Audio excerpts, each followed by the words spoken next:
G'day everybody and welcome back to the channel. Since the last little pamphlet that I did about the first generation Sigma, and some of you had mentioned in comments about the one with the square headlights, and of course I do happen to have a brochure on that, and also a colour and trim selector pamphlet or brochure as well.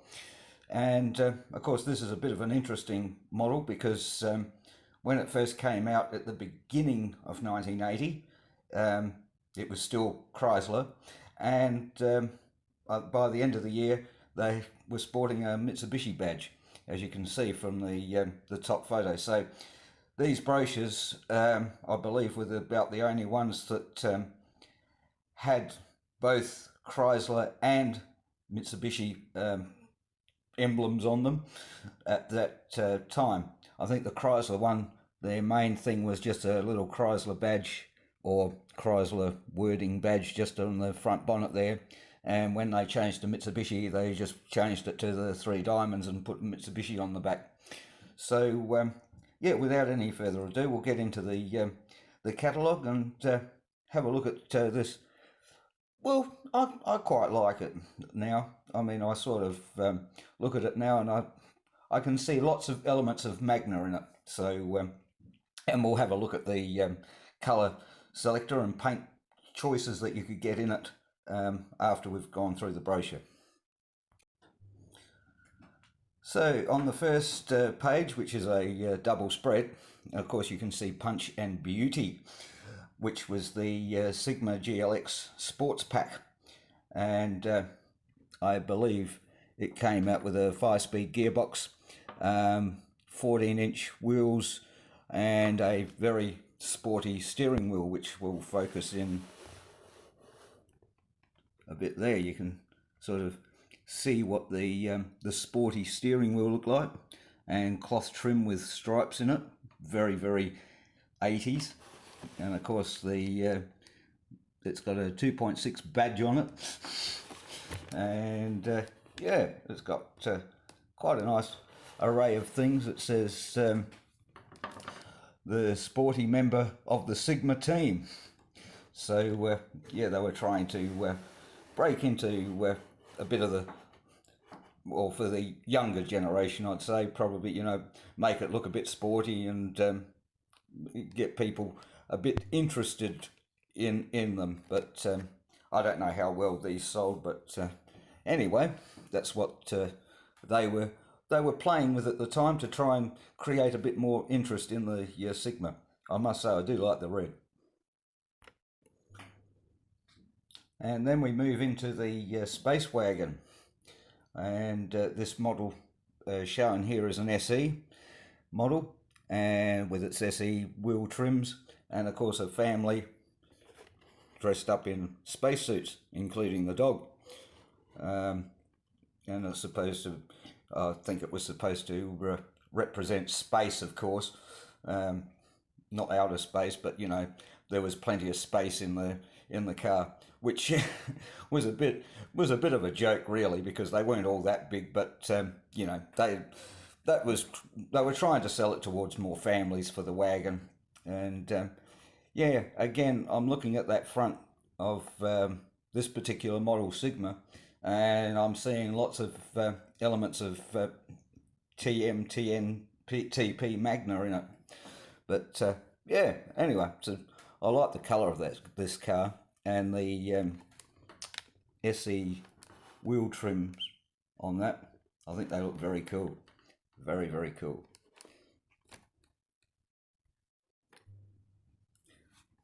And then we move into a interior overhead shot showing mum and dad and the 2 kids, showing that there's room for 4 and possibly 5, including the dog, in the back of the wagon, as you can see, and with all the bits of luggage there. So yeah, they were really trying to push the space element of how big the wagon was at that time.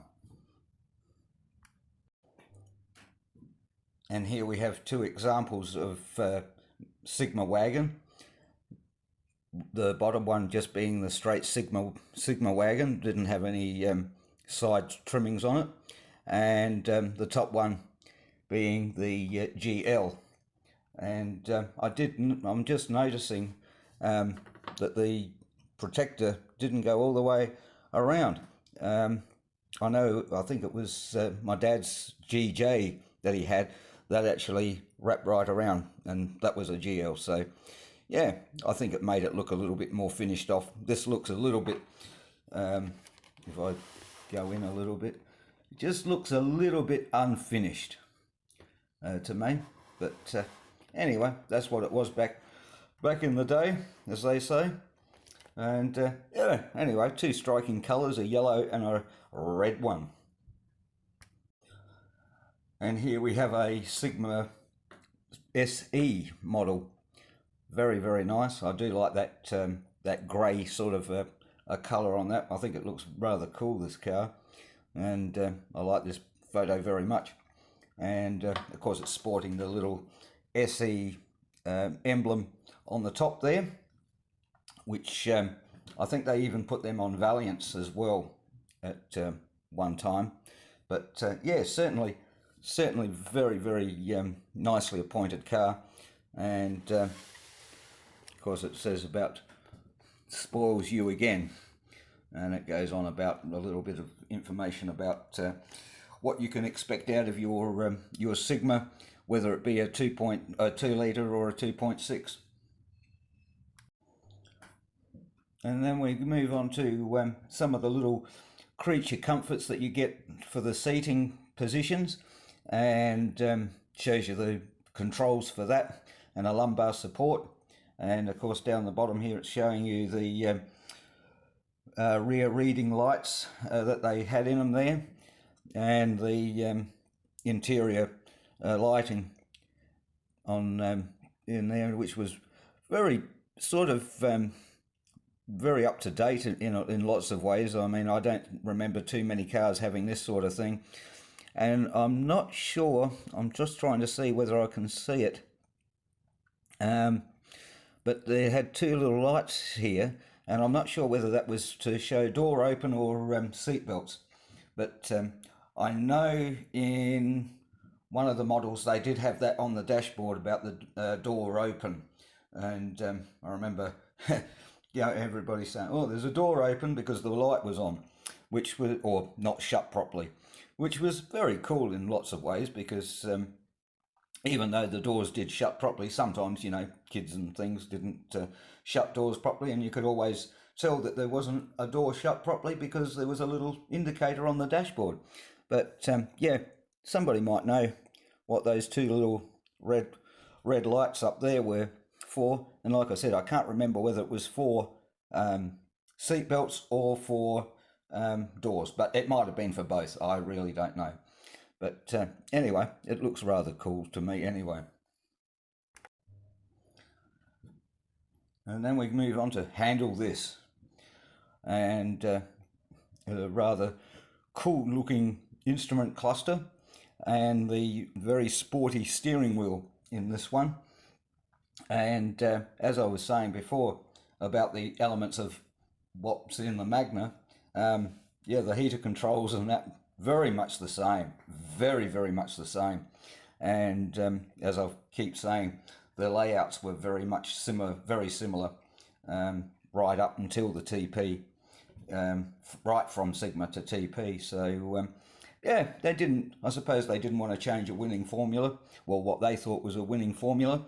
But yeah, as you can see, I think that one's got a tacho, speedometer, temperature, oil, charge, and fuel gauge, and of course a nice little digital clock, or quartz digital clock, and of course the standard AM radio, and a cassette deck down the bottom by the look of it, and of course your air vents. And yeah, one little thing I did notice, the little knob here to adjust your instrument cluster illumination, and yeah, very cool. And of course, if you just got the what I'd call the Povo spec, even though you could get it in a 2 litre or 2.6. That was the type of steering wheel that you got. Nothing as fancy as the other sports steering wheel. It looks very antiquated, doesn't it? I mean, even though the dashboard and that is still the same, instrumentation is very similar. Although you haven't got a rev counter, you've got a quartz clock, analog clock in there. But yeah, it looks very antiquated. I think I'd rather have the sports steering wheel myself. But yeah, it just goes on to say about what you got with the 4-cylinder, and in the SE and Sigma GL models and Sigma models as well. And of course then you got the cloth or vinyl seats, and yeah, I think there was quite an array of them as well, which we'll look at in this other brochure that I've got here on the interiors. But nevertheless, as I said, this is mainly looking at a Chrysler Sigma, although yeah, I think the back of this one has got Mitsubishi. So this pamphlet or brochure must have come out right at the changeover, so they weren't sure what they were. But like I said, it's a very interesting history, that this car was about one of the only cars that were made up there that came out with either a Chrysler or a Mitsubishi. So yeah, this brochure must have been published right at the changeover. And of course we finish off with this brochure with a very famous photo. I think it was used in their advertising campaign at the time, like a lot of manufacturers did, including Holden and Ford. I seem to remember having boats, towing boats and planes and all sorts of things. And of course Mitsubishi or Chrysler were no different at that time either. And of course, as you can see, towing quite a large sailboat behind it to show that the 2.6 could do it.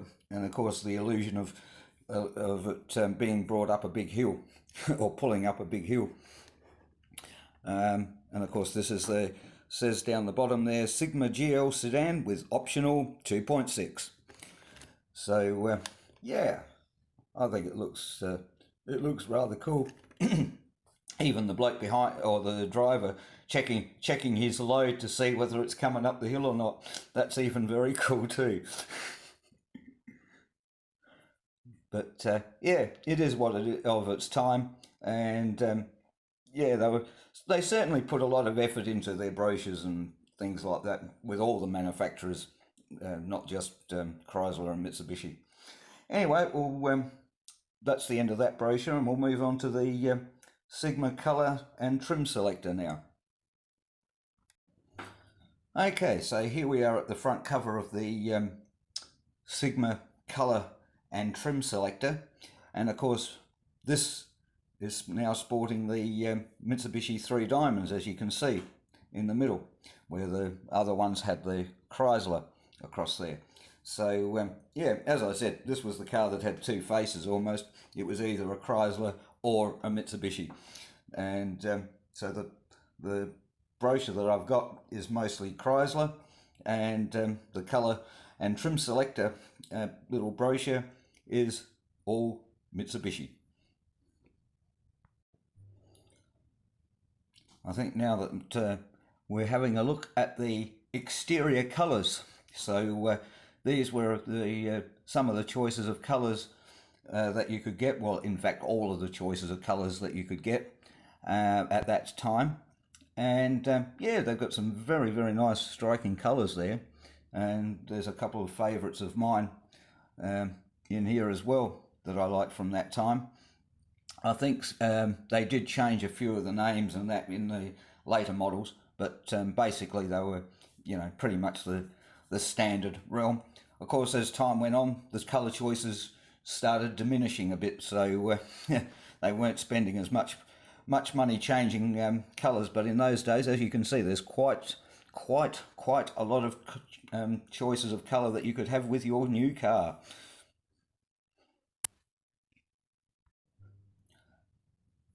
And of course, not to be outdone on the outside, you could also choose a myriad array of different colours and different fabrics for the interior.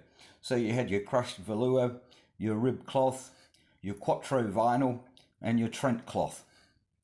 And yeah, the Trent cloth looks very striking, and you know, it's got lots of stripes and things in it there.